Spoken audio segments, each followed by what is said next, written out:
ये है रमेश और ये है सुरेश, लेकिन काफी मेजर फर्क है दोनों के प्राइस और फीचर्स में। आपके लिए कौन सा बेस्ट रहेगा फटाफट से बताता हूँ। अब डिजाइन वाइज यस आपको एकदम हूबहू सेम टू सेम हम शक्ल नजर आएंगे दोनों ही फोन्स, चाहे आप इनको टॉप से देख लो या फिर कैमरा मॉड्यूल। लेकिन डिजाइन यहाँ पे जो वी सीरीज का है हल्का सा ग्लॉसी रखा गया है, वहीं T3 अल्ट्रा में मैट फिनिश है। मुझे वही पर्सनली थोड़ा बेटर लगता है ये मैट वाला फिनिश, क्योंकि कंफर्टेबल फील होता है हाथ में। कंफर्टेबल वैसे ये भी है, लेकिन थोड़े से फिंगरप्रिंट्स इस पे नजर आते हैं। खैर जो ये कैमरा मॉड्यूल है इसमें आपने एक चीज जरूर नोटिस करी होगी, that is the Zeiss collaboration जो V सीरीज में मिलता है वो आपको T3 अल्ट्रा में नहीं मिलेगा, और यही सबसे पहला मेजर डिफरेंस है। ऑल्सो जो यहाँ पे नंबर ऑफ लेंसेज मिलते हैं वो भी अलग है। जो मेन कैमरा है 50 मेगापिक्सल वाला वो एकदम सेम है 50 मेगापिक्सल का, अब चाहे Vivo T3 अल्ट्रा हो, Vivo V40 या फिर Vivo V40 Pro। लेकिन जो अल्ट्रा वाइड कैमरा है वो 8 मेगापिक्सल का है T3 अल्ट्रा में, बट दोनों ही V40 और V40 Pro में 50 मेगापिक्सल का है। एंड खास करके जो V40 Pro है उसमें एक एडिशनल लेंस भी मिलता है आपको, जो कि है 50 मेगापिक्सल का टेलीफोटो लेंस। और इसका जो मेन एडवांटेज है ना वो आपको जूमिंग कैपेबिलिटीज में दिखेगा। अब देखो वाइड एंगल तो दोनों फोन्स में अवेलेबल है, 1x पे भी दोनों ही शूट कर सकते हैं,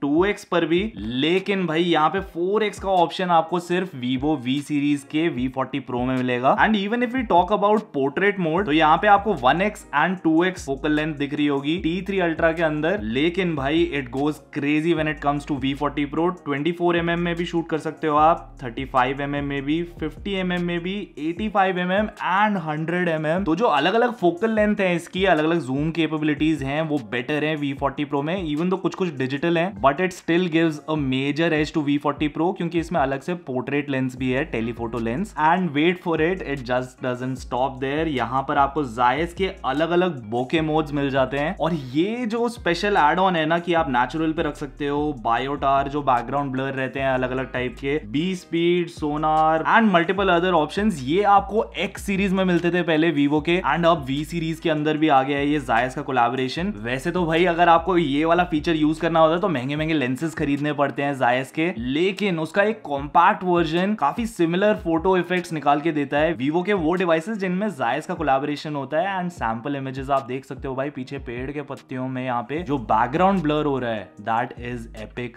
नेक्स्ट लेवल है ये। बाय द वे एक और छोटी सी चीज मैंने नोटिस करी, आप देख सकते होगे फोटो में थोड़ा डिफरेंस आ रहा है, दोनों ही सेम हाइट पे रखे हुए हैं फोन्स, लेकिन यहाँ पे आपको पूरा क्लियर बैकग्राउंड दिख रहा है और यहाँ पे इतना क्लियर बैकग्राउंड नहीं दिख रहा। दैट इज बिकॉज यहाँ पे आपको सुपर मैक्रो मोड भी मिलता है, जिसको अगर हम यहाँ से ऑफ कर देंगे तो आप देख सकते हो इमेज वापस से थोड़ी सी ब्लरी हो गई है, क्योंकि दोनों सेम फोकल लेंथ पे आ गए हैं। लेकिन जैसे ही मैं यहाँ से सुपर मैक्रो मोड ऑन करता हूँ तो आपको पूरा टेक्सचर दिख रहा है मेरे बैकग्राउंड का। तो ये वाला जो फीचर है ना वो एक्सक्लूसिव है अभी फिलहाल V series and X series के डिवाइसेस में, ये चीज आपको देखने को नहीं मिलेगी T3 अल्ट्रा में। अब वीडियो पे वापस से थोड़ा ध्यान दे तो यहाँ पे आपको 3 ऑप्शंस दिख रहे होंगे। यहाँ पे टैप करके आप अपने मूवी पर लट्स एनेबल कर सकते हो, एंड देन फिल्टर्स भी है हमारे पास यहाँ पे। Then we also have the beauty mode access, and last thing is aperture. यहाँ से आप सेट कर सकते हो बैकग्राउंड ब्लर का, अगर आपको अलग से अपना बैकग्राउंड ब्लर सेट करना है कि कितनी डेप्थ चाहिए वीडियो में। और भाई यहाँ पर अगर आप देखोगे तो आपको लगेगा यार 2 ही ऑप्शन है हमारे पास तो, लेकिन भाई वेट फॉर इट, यहाँ पर अगर आप टैप करोगे तो इसके अंदर आपको 3 ऑप्शंस मिलते हैं, जिसमें से एक है मूवी बोके का। चाहो तो आप नेचुरल पे सेलेक्ट कर सकते हो, अब जैसे ये अपर्चर वाला ऑप्शन था ना यहाँ पे T3 अल्ट्रा में, सेम वैसे ही आप यहाँ पे अपर्चर सेलेक्ट कर पाओगे। एंड अलग से एक Zeiss मोड भी दे रखा है जो वीडियोस को सिनेमैटिक रेजोल्यूशन में शूट करता है। जैसे आप जब मूवीज देख रहे होते हो तो ऊपर से ऐसे बार्स आ जाते हैं ना, ब्लैक बार्स, वो आपको अलग से ऐड नहीं करने पड़ेंगे, इसमें ऑटोमेटिकली Zeiss सिनेमैटिक मोड में ऑन हो जाएंगे वो। एंड चाहो तो वैसे आप बैकग्राउंड ब्लर को ऑफ भी कर सकते हो। मूवी लट्स का ऑप्शन जैसा T3 अल्ट्रा में था सेम वैसा ही है, एंड फिल्टर्स का भी ऑप्शन है यहाँ पे, and apart from it beauty mode भी अवेलेबल है। ऑल्दो यहाँ पे ऑप्शंस थोड़े से बेटर दे रखे हैं, लेकिन मुझे लगता है कि भाई जिस तरीके से अरेंज्ड है T3 अल्ट्रा में वो भी काफी क्लीन तरीके से किया गया है। मुझे लगता है ये जो एफ स्टॉप वाला बटन है ना, ये यहाँ पे एक एडिशनल दिया हुआ होना चाहिए था, ताकि इतनी मेहनत ना करनी पड़े कि अंदर जाओ फिर नेचुरल सेलेक्ट करो and then you can select the aperture. अगर यहीं पे अवेलेबल होता तो काफी सही रहता, Zeiss मोड के लिए भी एंड नॉर्मल बैकग्राउंड ब्लर के लिए भी, just like the T3 ultra. तो मेन लेंस से अगर आप बहुत ज्यादा फोटोज क्लिक करते हो तो भाई T3 अल्ट्रा भी आपको मस्त काम निकाल के देगा, बस इसमें वो Zeiss वाला कोलैबोरेशन नहीं है। और भाई आप सोच रहे हो कि ये Zeiss के कोलैबोरेशन से क्या फर्क पड़ता है, कितना फर्क पड़ता है, तो V40 Pro पर मैंने पूरा डिटेल्ड वीडियो बनाया था इसके कैमरा मोड्स टेस्ट करते हुए, उसका लिंक मैं आपको ऊपर आई बटन में दे दूंगा। अगर भाई आपको ऐसा लग रहा है कि इतना ज्यादा फर्क नहीं पड़ता तो मैं आपको बता देता हूं कि भाई ये जो Zeiss वाला कोलैबोरेशन है for Vivo is going to be a game changer in there V series, क्योंकि मैं पर्सनली पोर्ट्रेट मोड में इसको बहुत ज्यादा यूज करता हूं। बट नॉनदलेस क्योंकि क्योंकि दोनों ही सेम प्रोसेसर और सिमिलर कैमरा सेटअप यूज कर रहे हैं, एटलीस्ट मेन लेंस और सेल्फी लेंस का। तो क्वालिटी वाइज आपको कोई कॉम्प्रोमाइज नहीं मिलेगा T3 अल्ट्रा में। पर अगर आपकी प्रायोरिटी है कि भाई वाइड एंगल भी आपको एकदम तगड़ा चाहिए, तब आप V सीरीज की तरफ देख सकते हो, क्योंकि यहाँ पे काफी तगड़ी क्वालिटी का अल्ट्रा वाइड कैमरा भी मिलता है। पर देख लो, अगर यूजेज है तो ही इतना एक्स्ट्रा पैसा स्पेंड करना, ऐसे जोश जोश में आगे मत स्पेंड कर देना और बाद में पता चले यूज भी नहीं कर रहे। बट द जायज गुडनेस वो आपको सिर्फ Vivo V40 सीरीज में मिलेगी। अब जो दूसरा मेजर फर्क है वो है स्टोरेज टाइप में। यहाँ पे T3 अल्ट्रा और Vivo V40 Pro दोनों में ही 3.1 है UFS स्टोरेज टाइप, बट जो नॉर्मल वाला V40 है उसमें आपको मिलेगा UFS 2.2। अब देखो, ये जो UFS स्टोरेज है उससे फर्क ये पड़ेगा कि जब आप वीडियो एडिट कर रहे होगे या बहुत ज्यादा फाइलें इधर से उधर करते रहते हो अपने फोन में, तो ये जो UFS 3.1 स्टोरेज मिलती है T3 ultra and V40 Pro में, वो आपके काम आएगी। काफी ज्यादा तेज रहने वाले हैं ये Vivo V40 से। तो वीडियो एडिटिंग अगर आपकी प्रायोरिटी है, then you can look at these two and skip the V40। और परफॉर्मेंस की बात करें, T3 अल्ट्रा और Vivo V40 Pro दोनों में ही Dimensity 9200 प्लस मिलता है, लेकिन जो V40 नॉर्मल वाला वेरिएंट है उसमें Snapdragon 7 Gen 3 है। तो भाई ये थे सारे मेजर डिफरेंसेस। अब बात करते हैं कि आपके लिए कौन सा बेस्ट रहेगा। सिंपल सी चीज है, अगर आपका बजट बहुत ज्यादा टाइट है